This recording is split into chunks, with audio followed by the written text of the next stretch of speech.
welcome back to another video. Today we're going to be talking about what to do with your bird if you want to leave on vacation. So I have heard multiple stories about what people typically do, what they think they should do, and I thought I would talk about my best suggestion personally. Now, I do want to put a little disclaimer out there that if you do decide to get parrots, or you do have to have parrots, you are going to have to live with the fact that you are not going to be traveling too much. It's not like having a dog where there's typical dog boarding or care places and people just come in and dogs are really well behaved and easy, they love everyone, or cats who you leave them with like your aunt or something and they just live in like the corner and just chill. Birds are much more complicated than that. They're very mistrusting of people that they don't know. They don't do well with just other birds. They're not good outside of their environment typically, and they do require a lot of socialization and interaction. But before we answer that question,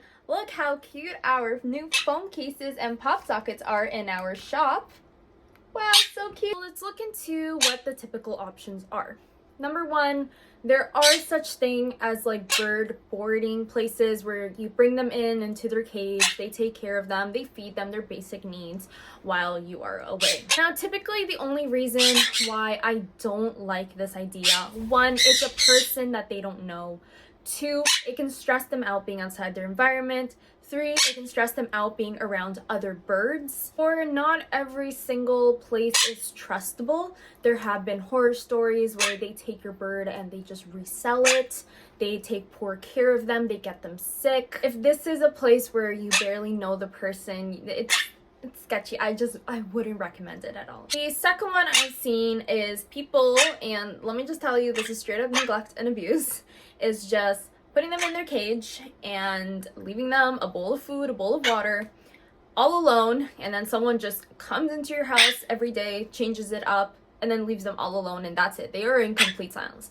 Now, this happened to Lusa back with her previous owners, and it honestly broke my heart to hear this, because birds cannot just be left alone like that. They can't just be in silence, being just all by themselves. They, again, need that interaction, that socialization. Birds can literally die from loneliness and stress. Their little tiny hearts beating at over 200 beats per minute cannot handle it. Even if they do have a bonded partner in a cage with them the whole time, they need out of cage time. They still need that sound. They need to be put to sleep properly. There's so many factors that are just not going to be healthy for them. Even if it is, let's just say, a 3-day weekend getaway, it's not okay. Another one I've heard about is bringing them to the breeder that people got them from, adopt, don't shop, and the breeder takes care of them and stuff. I'm not a fanatic of this idea. Like, yes, this used to be the person that raised them. A lot of breeders are just straight up not ethical. I just personally wouldn't, because you're putting your trust in someone who may have raised your bird as a childhood, but there's no guarantee that they're gonna take care of them properly. They have a lot of other responsibilities around other birds. Customers are coming in, yada yada.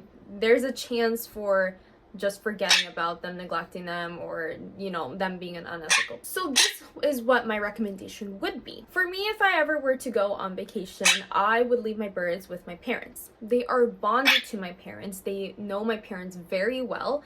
They live in the house. They know their routine. I have trained them. I've taught them what their routine is, how to prepare their food, to let them out of the room for a bit so they hang out with them, shower with them. Like, they know the whole thing. And so this is kind of what I recommend. If you guys don't live with somebody else that can kind of get to know your bird's routines, your bird's get-arounds, they can bond with that person, then you can always, from the get-go, start to get close to somebody who is willing to get to that point. You learn to trust them.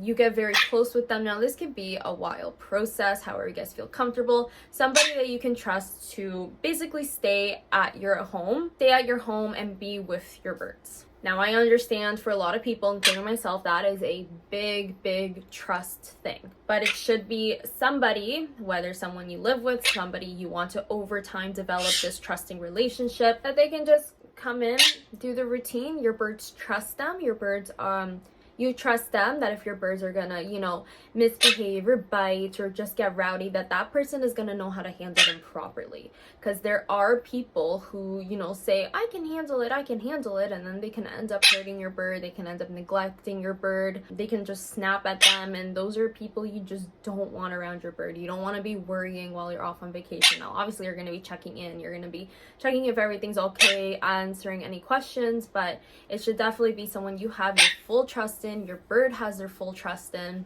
You're so cute.